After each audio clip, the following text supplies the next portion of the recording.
9 years is not a short period.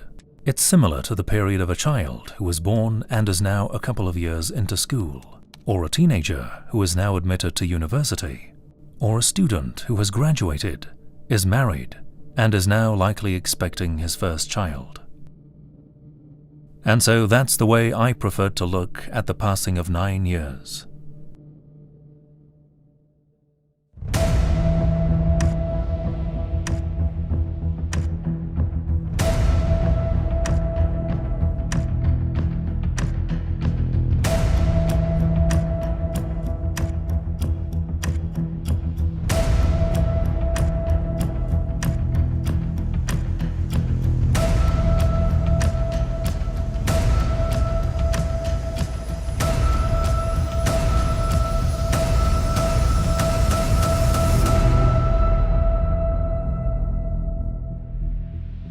But in Syria, I couldn't look the way I wanted to at the passing of 9 years, as I passed the streets, alleyways, and buildings.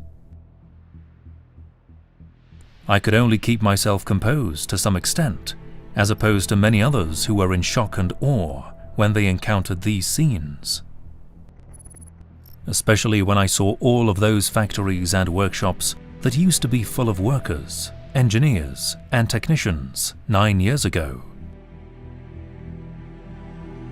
People who are no longer in their workplaces. Many people who are no longer with us. There's not enough space in the ground to hide their bodies. Sometimes a park in the street becomes their burial place.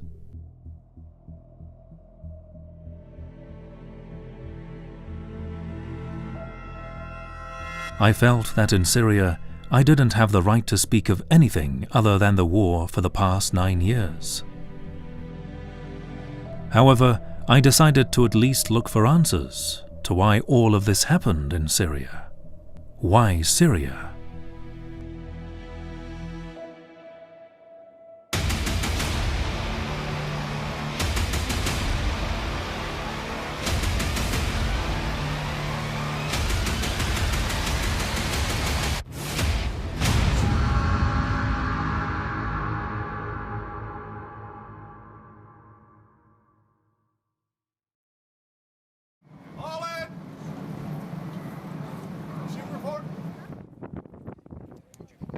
In the United States, people are not very political. Therefore, it really doesn't matter to them what happens in the rest of the world. But there is one big exception to this rule. When Americans fear for the safety of their country, they act differently. Streets are filled with flags of the United States. People become patriotic and filled with national pride. And they are ready to die for what they call America. So thank you for your service and thank you what you do for this country. You know, we talk about sacrifice, we talk about all the things that soldiers do for this great country. And I'm always privileged to be here in this role and stand in front of a formation like this. And you put all of that aside when our country calls and you answer the call and you go and serve our country in an incredible way and you make incredible sacrifices for the safety of this country. On a national level, we have these components of national power. A couple of them are diplomacy. Another one is economics. You'll hear people talk about, we're going to give this country a lot of money or we're going to withhold a lot of money from this country, all in the hopes that we can press forward with what we think as Oklahomans or Americans are important to our country. But every once in a while, diplomacy fails. You're a finite, small group of Americans that will say, I will take that charge, I will take that responsibility, I will raise my hand and go into harm's way for our country. And for that, we should all be grateful.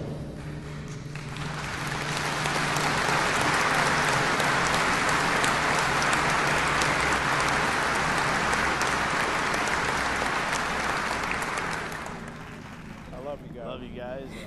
Everyone probably cannot come and commit themselves like this, but for anyone living in this country, they are a big part of, you know, our safety, our freedom, a lot of the things that we do day in and day out. It's important. They're important, so just pray for them and Let's just keep them in mind. But I'm quite sure that those who are willing to fight for their country and die will become heroes for Americans. And when you are a hero, the streets are like this for the send-off ceremony.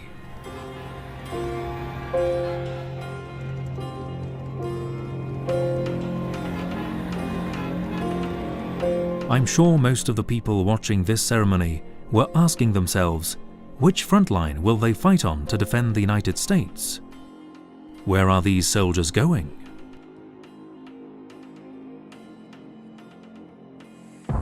The answer is West Asia, somewhere in Jordan, specifically the Al-Azraq Air Base.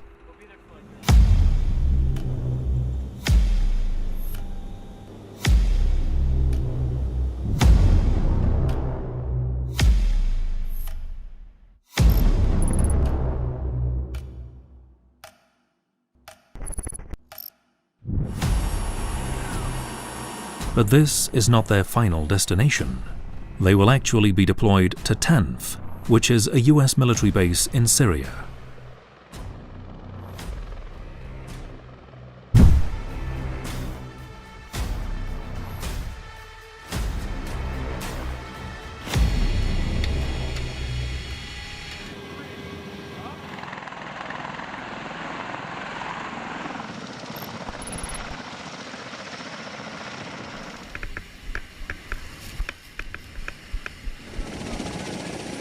The arrival of so many forces and so much military hardware comes at a time when the US has officially announced that it intends to draw down its troops in Syria and then withdraw from the country, which is a bit strange.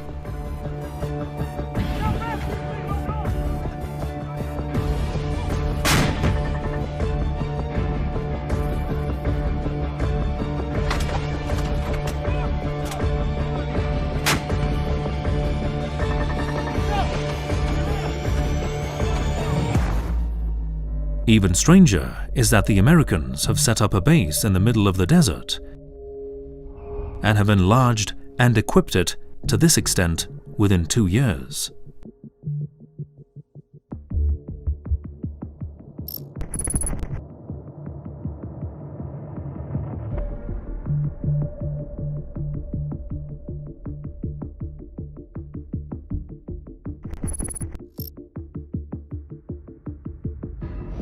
CBS News came to this place called Tanf with General Frank McKenzie, commander of U.S. forces in the Middle East. David, we're standing on the Damascus-Baghdad highway, just inside Syria, and what we're doing here is supporting our partners in the fight against ISIS.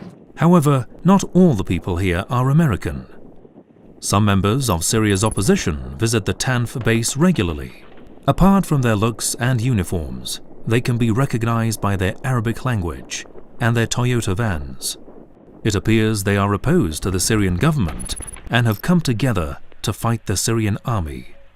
But it appears that their main mission after protecting the American base is controlling the roads that pass through Tanf.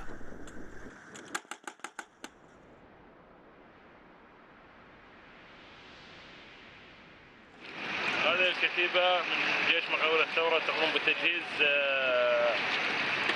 عداتها للذهاب إلى منطقة تجهيز الزقف وتبديل نقاط الرباط في المنطقة.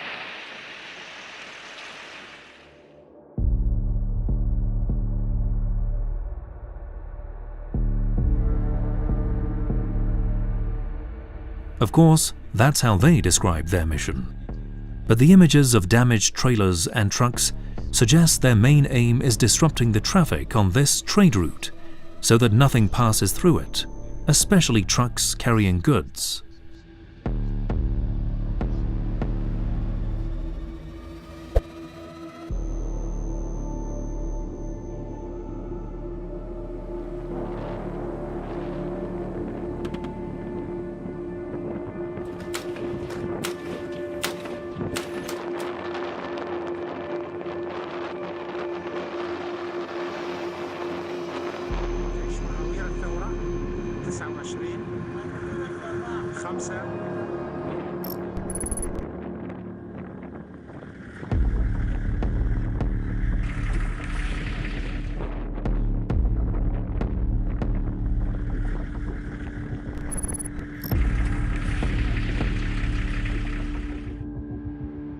The Americans have repeatedly threatened to destroy anything that enters the 50-kilometer radius of the base.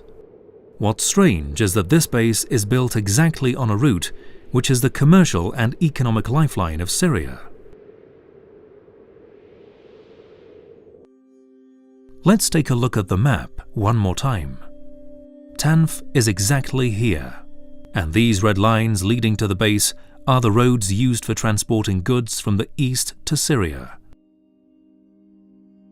By east, I don't just mean Iraq and Iran, but I mean all countries to the east of Syria, including India, Pakistan, Afghanistan, and most importantly, China.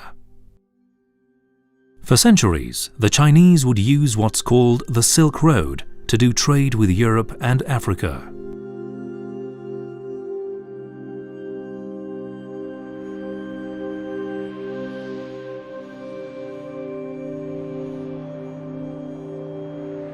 The Silk Road passes through Syria and leads to the Mediterranean Sea and the Black Sea. This way, people in the east could reach the ports of Europe and Africa in the Mediterranean for trade.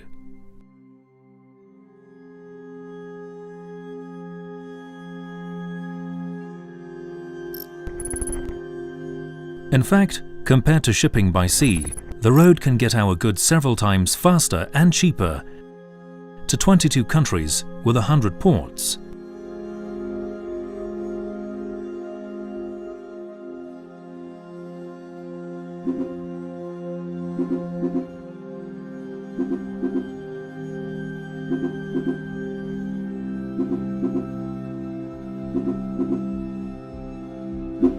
Nowadays, the Silk Road is not what it used to be in the past, and much of it is destroyed or replaced. Of course, the Chinese, in cooperation with many other Asian countries, like Iran, intend to revive the Silk Road. This is a decision which is not secret, as they have talked about it openly on many occasions. Till then, the road linking Baghdad to Damascus and from there to the Mediterranean coast is still considered as the Silk Road. Now, the Americans have established bases in Tanf, right on the main Baghdad-Damascus road, cutting off the Silk Road, and their allied militants don't even allow anyone to enter the base's 35-mile radius. For this reason, when the Iraqis who were in pursuit of ISIS forces entered Syria at the Syrian government's request and unknowingly approached this area, US warplanes would attack them.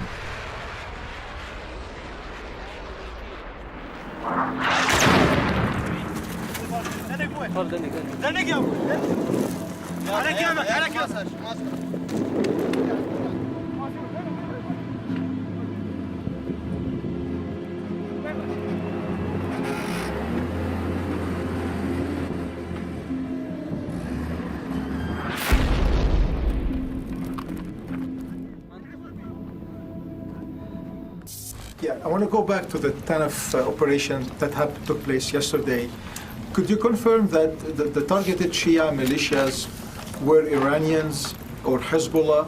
And do you see any interest, any vital interest to the US and the coalition to control the whole Syrian-Iraqi border?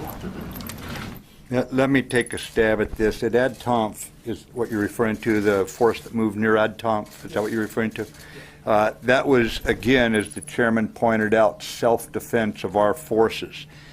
It was necessitated, sir, by offensive movement with offensive capability of what we believe were Iranian-directed forces. I don't know that were Iranians on the ground. The US Secretary of Defense had claimed that the Iraqis were encouraged by Iran to make an offensive move.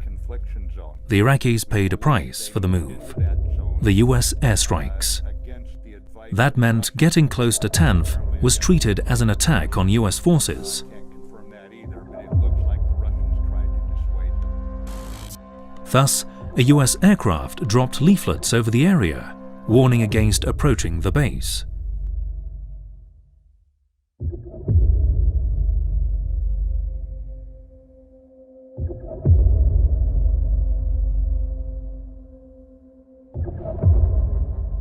That's the reason why American troops came here from more than 9,500 kilometers away. These are the same heroes that were given a warm send-off ceremony by the American people to protect their dignity and interests, and have come here as if they are defending US borders. Although, in some way, they were right. TANF is where the US defends its undisputed dominance over the West.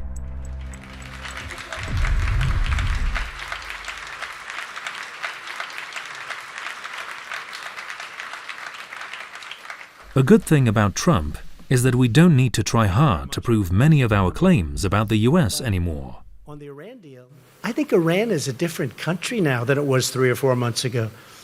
I don't think they're looking so much to the Mediterranean. I don't think they're looking so much at Syria like they were with total confidence. I don't think they're so confident right now. People want economic freedom. Iran's a different place. Is it true that Iran's no longer thinking about the Mediterranean and going through? And Iran is not the same country that it was 5 months ago.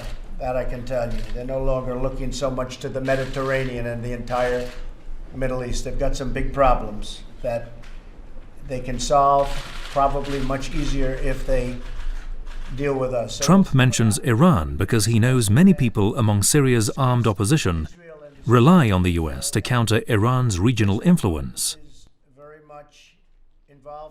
But it's obvious what Trump means is cutting off Eastern economies from the Mediterranean.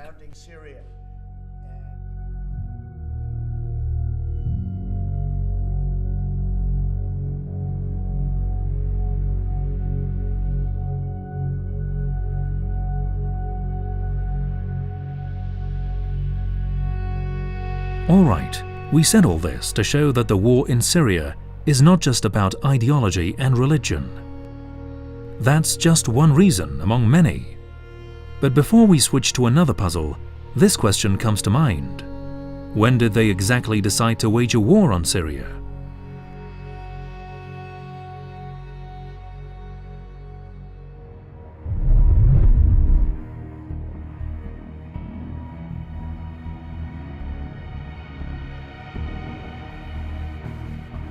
Let's listen to what Wesley Clark has to say. During those years, Clark was the commander of US forces in NATO. He has also run for president several times. I went through the Pentagon 10 days after 9/11. I couldn't stay away from Mother Army. I went back there to see Don Rumsfeld. I went downstairs, I was leaving the Pentagon, and an officer from the Joint Staff called me into his office and said, I want you to know, he said, sir, we're going to attack Iraq. And I said, why? He said, we don't know. He said, I said, well, did they tie Saddam to 9/11? He said, no. He said, but I guess they don't know what to do about terrorism, and so they think, but they can attack states, and they want to look strong, and so I walked out of there pretty upset. And then we attacked Afghanistan. I was pretty happy about that. We should have. And then I came back to the Pentagon about 6 weeks later. I saw the same officer. I said, why haven't we attacked Iraq? We still going to attack Iraq? He said, oh, sir. He says, it's worse than that. He said, he pulled up a piece of paper off his desk. He said, I just got this memo from the Secretary of Defense's office that says we're going to attack and destroy the governments in 7 countries in 5 years. We're going to start with Iraq, and then we're going to move to Syria, Lebanon, Libya, Somalia, Sudan, and Iran. I said, 7 countries in 5 years. I said, is that a classified memo? He said, yes, sir. I said, well, don't show it to me. He was about to show it to me. He said, because I want to talk about it. And I sat on this.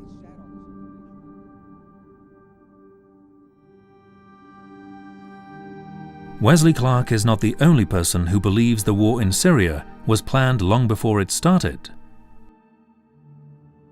Many others, like Robert F. Kennedy Jr., also share this belief. He is the nephew of the former President of the United States. Robert F. Kennedy Jr., who is both a lawyer and author, published an article in 2016 in Politico magazine entitled "Why Arabs Don't Want Us in Syria." The article stunned many. He writes, "In their view, our war against Bashar al-Assad did not begin with the peaceful civil protests of the Arab Spring in 2011.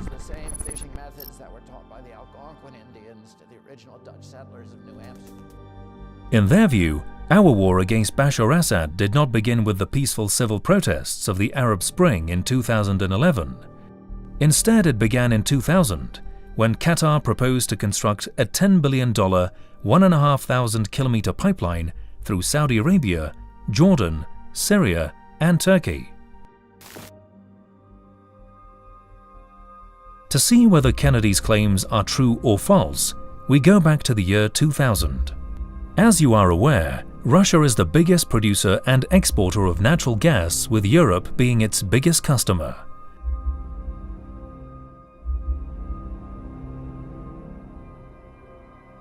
The Russians export 70% of their produced natural gas to Europe.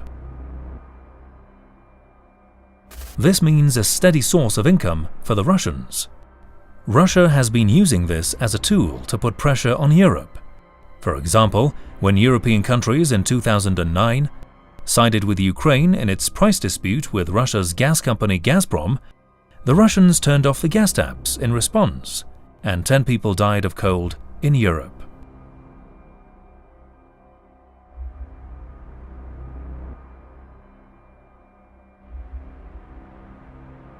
All this shows that the Europeans would want to disentangle themselves from this predicament, and the United States would also love to see such a huge source of revenue from its rival Russia. The US is highly motivated as it tries to find an alternative to Russia's gas. As a result, they have turned to Qatar and Azerbaijan for gas. But the fact is that Europe's demand for gas could not be met via sea only, and that such a huge supply could only be sent to the continent through a pipeline. This was where the notion of the Qatari gas pipeline was put forth. That's the same energy transit route that would pass through Saudi Arabia, Jordan, and Syria, and then reach Europe via Turkish terminals. Robert F. Kennedy Jr. writes, "In Putin's view, the Qatar pipeline is a NATO plot to change the status quo, deprive Russia of its only foothold in the Middle East, strangle the Russian economy, and end Russian leverage in the European energy market."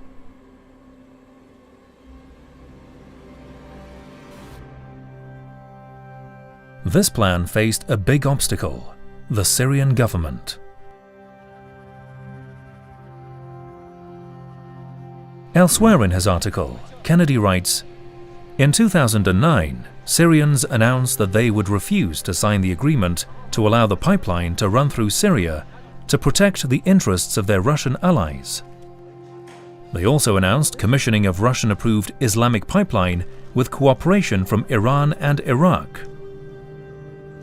هذه العلاقات الاستراتيجية مهمة للجميع، ولكنها ليست حصرا على سوريا وإيران، وليست حكرا على سوريا وإيران. نتمنى أن تكون كل العلاقات بين دول المنطقة هي كالعلاقات السورية والإيرانية. عندما نقول بأن العلاقة بيننا استراتيجية وهامة للشرق الأوسط، لا يعني بأننا نحتكر هذه العلاقة ونقرر مستقبلها.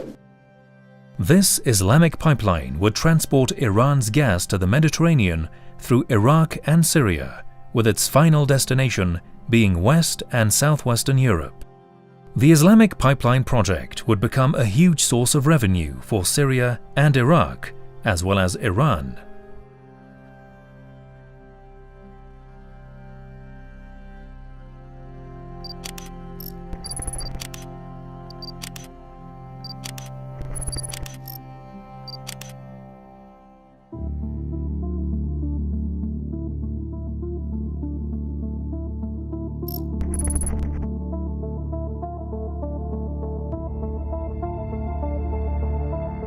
As a result, all the three countries insisted on its execution. Now, there were two problems. On the one hand, Qatar's gas could not be transferred via Syria. On the other hand, Iran would gain a foothold in the European energy market. That's why they decided to remove the problem. namely the Syrian government. This morning, President Obama called on Assad to step aside and announced the strongest set of sanctions to date targeting the Syrian government. These sanctions include the energy sector to increase pressure on the regime. The transition to democracy in Syria has begun, and it's time for Assad to get out of the way. As President Obama said this morning, no outside power can or should impose on this transition.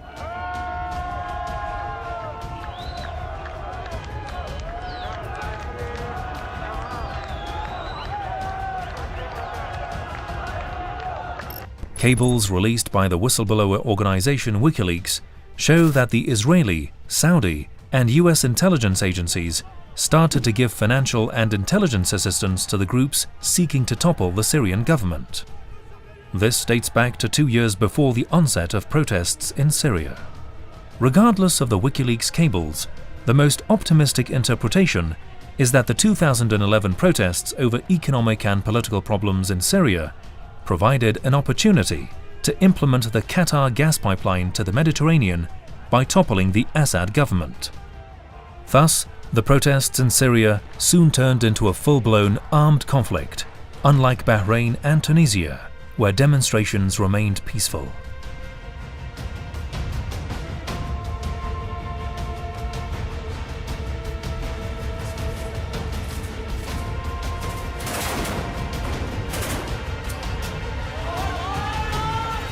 In a 2016 interview with an Italian news outlet, Bashar Assad explained the issue of the pipeline and the unfolding of the crisis in this way.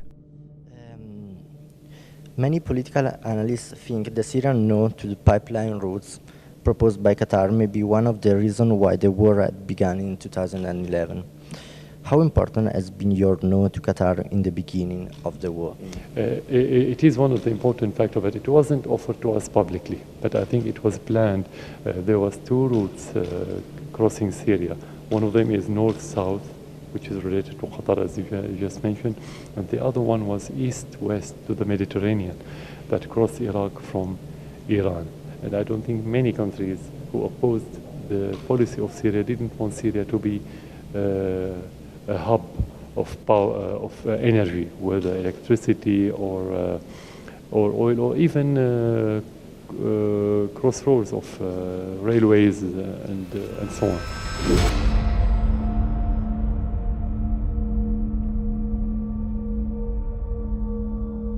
Later, in an interview with Russia Today, the WikiLeaks founder showed a cable that revealed Saudi Arabia and Qatar were providing military assistance to anti-government armed groups and even ISIS in Syria.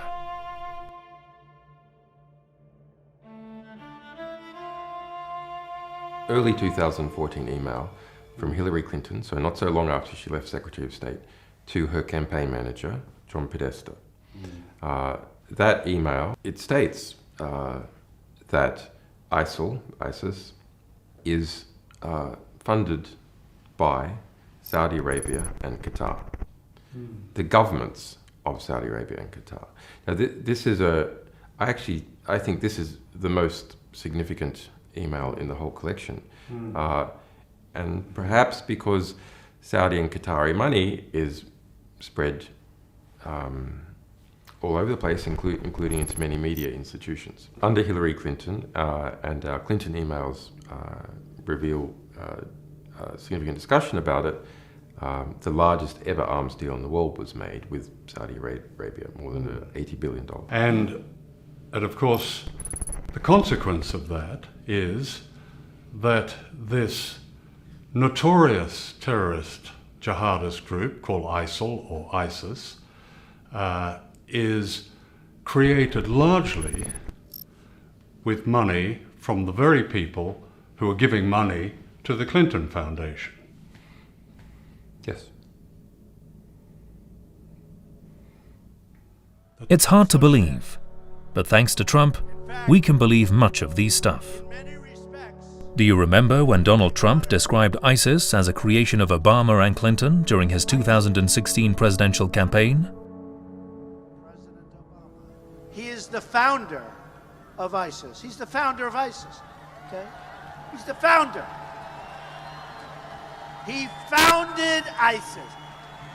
And I would say the co-founder would be crooked Hillary Clinton. Co-founder, crooked Hillary Clinton. Another person who can easily answer these questions is Qatar's former Prime Minister, Hamad bin Jassim. There's even questions have been raised about how much funding Qatar has done to some of the Islamic groups in Syria. Look, in Syria everybody did mistakes, including your country. When the war or the revolution happened in Syria, all of us worked through 2 operation rooms, one in Jordan and one in Turkey. The first one was in Jordan, and there was countries, some of the GCC countries, among them the Saudis, the Emiratis, Qatar, United States, and other ally. And they was working from there, and all of us, we was supporting the same group. In Turkey, we did the same. We discovered by the time, you supported wrong groups sometimes, sure, but you stop. It doesn't mean that we did not do something wrong there. Whichever way you look at this story, the support of Qatar, Saudi Arabia, and Turkey of armed opposition forces in Syria is unequivocal. We should remember that in the US gas project, the Turks and the Saudis would also receive hefty transit duties for allowing the pipeline pass through their territories. The Qataris themselves have admitted this. When relations between Qatar and Saudi Arabia soured, and the Saudis put Qatar under economic and political pressure, Qatari officials tried to place the blame for what happened in Syria on Riyadh. They were not aware that they were admitting to their role in the Syria crisis too. And at the beginning, and I say this publicly, the beginning, we have the green light from King Abdullah, late King Abdullah, that we lead and they will support us in this. And that was a discussion direct with the King Abdullah. And then they try to, later they want to change their opinion. They should inform us. We don't mind to be in the back seat and they wanted to take the lead? Yeah, we don't mind they take the lead. They are the big country. We choose to be there because they don't want to appear in the beginning that they are, completely involved. It was easy to change the regime first year. Easy because there was no Russian completely involvement, no Iranian. There were accusations that Qatar funded al-Nusra, which was linked to al-Qaeda. This happened, yes. I don't think we have a relation with somebody which United States and all the other allies does not know about it. In the midst of all this, leaders of some terrorist groups would make statements that would serve as a clue for smart people.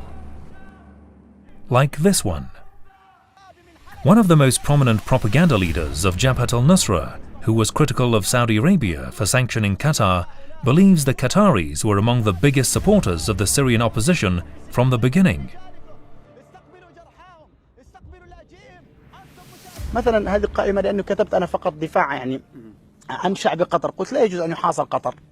هذه كل ما العلاقة بينك وبين قطر؟ لا يوجد أي علاقة، أنا علاقتي هنا فقط مع الفصائل، لكن أنا لماذا ما العلاقة بيني وبين سوريا؟ العلاقة بيني وبين سوريا أن شعب سوريا شعب ظلم.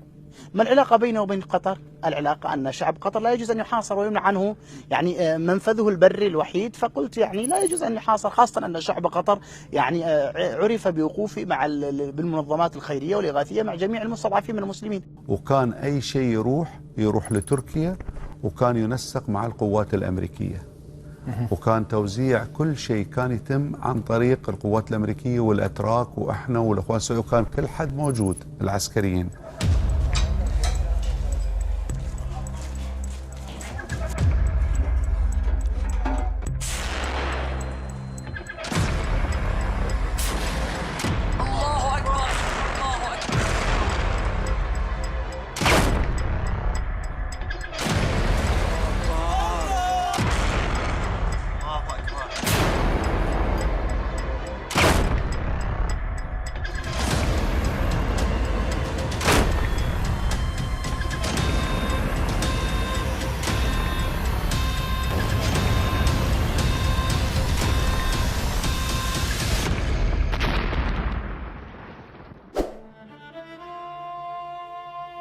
The story of the Silk Road and Qatar's pipeline project are not the only reasons for the war on Syria.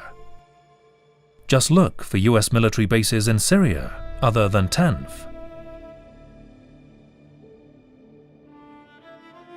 From the onset of the war in Syria, all US military bases other than Tanf were established in the country's north and northeast.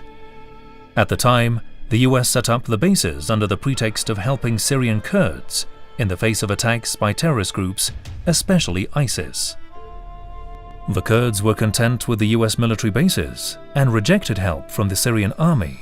But in 2019, Trump suddenly announced he was withdrawing US forces from Syria.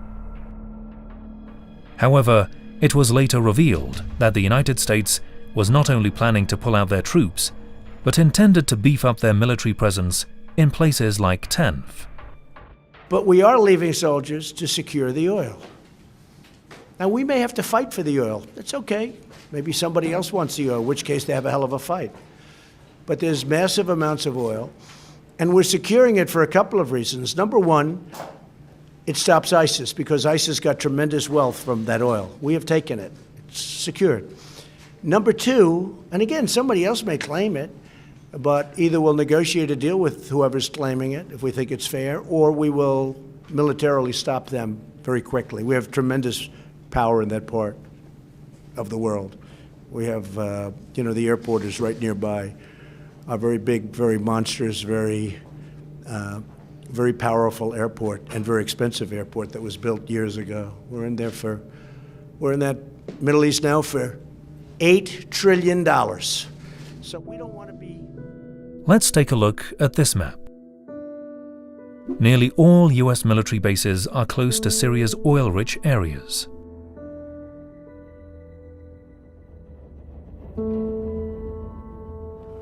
Trump justifies the US encircling and extortion of these oil wells by claiming that the United States spent $8 trillion. During his presidency, Trump has frequently vowed to pull out US forces from the Middle East, most particularly Syria. But in the same period, the US has built 6 new bases in northeast Syria.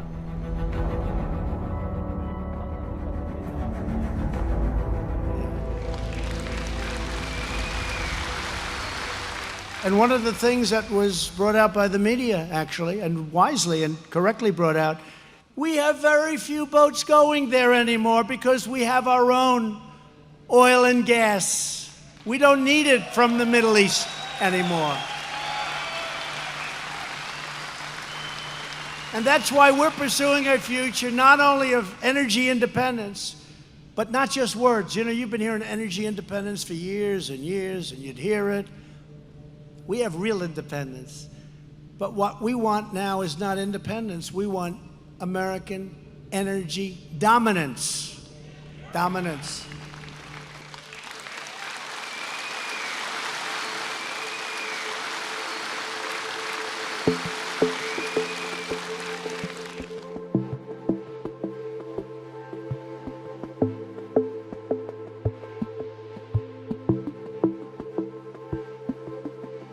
All this constitutes only part of the economic motive for Qatar, Saudi Arabia, Turkey, and the United States to wage a war on Syria. Now the key question is, in light of all the proof, should we keep on thinking that the war in Syria is nothing but an ethno-religious conflict?